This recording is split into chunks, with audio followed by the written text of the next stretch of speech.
Students, एक बहुत important factor, important activity किसी भी बिजनेस सिनेरियो में डिसीजन मेकिंग होती है। अच्छा, डिसीजन जब भी हम करते हैं हम फ्यूचर के बारे में करते हैं, कभी कोई डिसीजन पास्ट के बारे में या प्रेजेंट के बारे में नहीं किया जाता, डिसीजन हमेशा फ्यूचर के बारे में किया जाता है। अच्छा, जब हम फ्यूचर की बात करते हैं तो हमारे पास उसकी टेक्निकल टर्म है फोरकास्टिंग। वेदर फोरकास्टिंग का लफ्ज़ आपने बहुत दफ़ा सुना होगा। प्रिडिक्शन का दूसरा वर्ड जो फोरकास्टिंग के साथ ही बोला जाता है वो भी इस हवाले से यूज़ होता है। सो इस सेशन में हमारा फोकस होगा कि हम रिग्रेशन एनालिसिस को या पैटर्न डेवलपमेंट को फोरकास्टिंग और प्रिडिक्शन के लिए कैसे यूज़ करेंगे। इसी चीज़ को मैं यूँ भी कह सकता हूँ कि रिग्रेशन एनालिसिस को डिसीजन मेकिंग में हम कैसे लेके आएंगे। सो इस सेशन में हम फोकस करेंगे उन्हीं टेक्निक्स के ऊपर जो हमने लास्ट सेशन में सीखी थी, लेकिन जो हमारा पॉइंट ऑफ व्यू होगा कि हम इसकी मदद से फोरकास्टिंग कैसे कर रहे हैं। तो आइए कंप्यूटर पे चलते हैं और देखते हैं कि इनकी मदद से हम फोरकास्टिंग और प्रेडिक्शन कैसे करेंगे।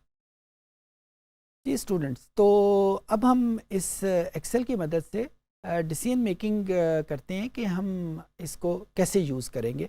It's pretty much straight forward mathematics. हमारे पास से एक रिग्रेशन की इक्वेशन मैं यहाँ पे लिख लेता हूँ। ये एक हाइपोथेटिकल इक्वेशन होगी, not the real equation.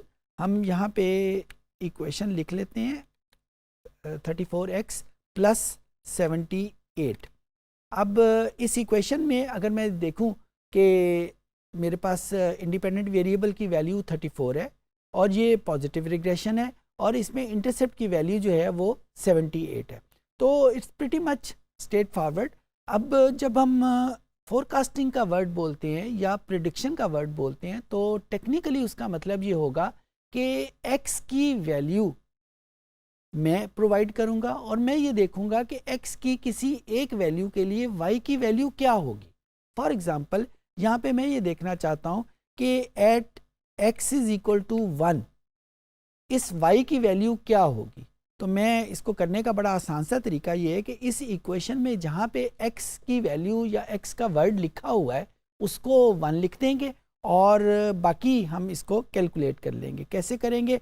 34 into 1 plus 78, और इसको जब हमने सॉल्व किया तो ये हमारे पास आ जाएगा 34 इंटू 1 प्लस 78, तो ये मेरे पास वैल्यू 112 आ जाएगी। तो मैं ये कहूँगा कि forecasted value of y at x is equal to 1 ये हमारे पास 112 हो जाएगी। अच्छा, ऐसा क्या है, यानी ये फोरकास्टेड हमें वैल्यू क्या बता रही है? जब हमने रिग्रेशन एनालिसिस कंप्लीट किया तो वो तो डेटा हमारे पास गिवन था, हमारे पास x की वैल्यू भी गिवन थी, हमारे पास y की वैल्यू भी गिवन थी, तो हमने उनको यूज़ करते हुए एक रिग्रेशन की लाइन को डेवलप कर लिया। हमने उन्हीं वैल्यूज़ को यूज़ करते हुए एक ग्राफ भी डेवलप कर लिया।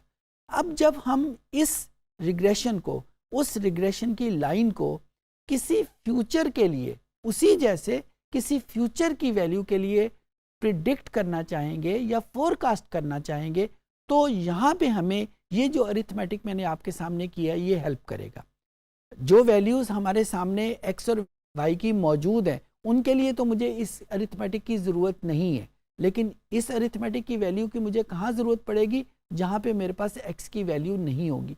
मैं एक बड़ी नाइफ सी एग्जांपल आपके सामने डिस्कस करता हूँ। पाकिस्तान की जो पॉपुलेशन है, आपको पता है कि एक काउंट होती है पॉपुलेशन सेंसस के थ्रू, और सेंसस आम तौर के ऊपर हर 10 साल के बाद होता है। तो पाकिस्तान में जो पॉपुलेशन सेंसस है, ठीक है, वो हर 10 साल के बाद नहीं हुआ, लेकिन इस वक्त तक 4 सेंसस हो चुके हुए हैं पाकिस्तान के बनने के बाद से। तो हर सेंसस के ऊपर पाकिस्तान की पॉपुलेशन कितनी थी उसका पता था। पहला सेंसस हुआ था 1951 में, दूसरा 62 में हुआ, तीसरा 72 में हुआ और चौथा हमारे पास 98 में हुआ, पांचवा हो चुका हुआ है 2017 में, लेकिन उसके रिजल्ट अभी ऑन एयर नहीं हुए, तो लिहाजा उसको मैंने शामिल नहीं किया। तो हमारे पास पाकिस्तान की पॉपुलेशन की वैल्यू मौजूद है, 51 के ऊपर मौजूद है, 62 के ऊपर पाकिस्तान की पॉपुलेशन कितनी थी ये भी हमारे पास मौजूद है, 72 में पाकिस्तान की पॉपुलेशन कितनी थी, ये भी मौजूद है। 98 में कितनी थी, ये भी मौजूद है। अब अगर मुझे अपनी किसी क्यूरियोसिटी के लिए ये चाहिए कि 2000 में पाकिस्तान की पॉपुलेशन कितनी होगी, या आज जब हम बैठे हुए हैं 2022 में या 2023 में या 2024 में कितनी वैल्यू होगी पाकिस्तान की पॉपुलेशन की, तो ये वो सिनेरियो है जहाँ पे हमें ये इक्वेशन या ये फोरकास्टिंग का प्रोसेस हेल्प करेगा। हम एग्जिस्टिंग डेटे की मदद से, यानी उन 4 वैल्यूज़ की मदद से रिग्रेशन लाइन डेवलप करेंगे, और जब हमारे पास रिग्रेशन लाइन आ जाएगी तो उस रिग्रेशन लाइन में हम वो ईयर की वैल्यू रख देंगे और वो हमें पाकिस्तान की पॉपुलेशन का आंसर बता देगा। बिल्कुल उसी तरीके से जिस तरह अभी आपके सामने मैंने कुछ एग्जांपल डिस्कस की थी कि जिसमें सेटिस्फेक्शन लेवल और मोटिवेशन लेवल के दरमियान में एक इक्वेशन मौजूद थी। तो अगर मैं सेटिस्फेक्शन लेवल को प्रिडिक्ट करना चाहूँ तो मेरे पास वो इक्वेशन मौजूद है कि मैं मोटिवेशन लेवल की किसी भी वैल्यू के लिए सेटिस्फेक्शन लेवल कैलकुलेट कर सकता हूँ।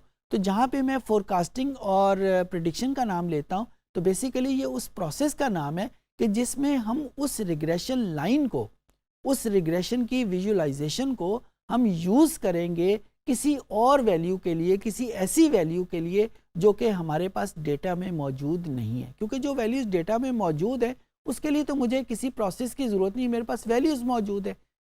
प्रोसेस की ज़रूरत उस वक्त पड़ेगी मैं उन वैल्यूज़ को फाइंड आउट करना चाहता हूँ जो मेरे पास डेटा में मौजूद नहीं है। It's a jolly good thing.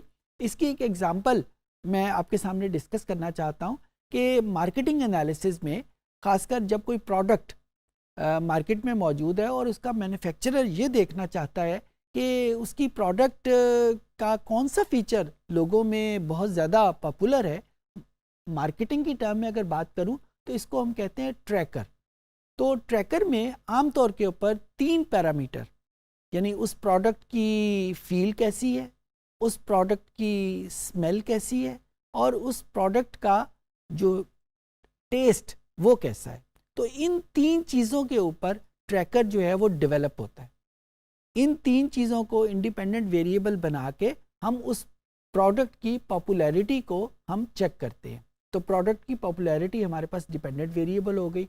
अब जब मैं उस रिग्रेशन इक्वेशन तो मैंने एक मरतबा डेवलप कर ली, अब हर मरतबा जब मैं उस प्रोडक्ट की पॉपुलैरिटी को कैलकुलेट करना चाहूँगा तो मैं हर मरतबा तो रिग्रेशन एनालिसिस नहीं करूँगा, मैं उस रिग्रेशन एनालिसिस की वो जो लाइन डेवलप की हुई है उसी को यूज़ करूँगा और देखूँगा कि वो उसकी पॉपुलैरिटी के ऊपर क्या उसका टेस्ट असरअंदाज हो रहा है, क्या उसका फील असरअंदाज हो रहा है या उसकी स्मेल असरअंदाज हो रही है। सो इन्हीं 3 चीज़ों के ऊपर हम उसकी पॉपुलैरिटी को गेज करते रहेंगे।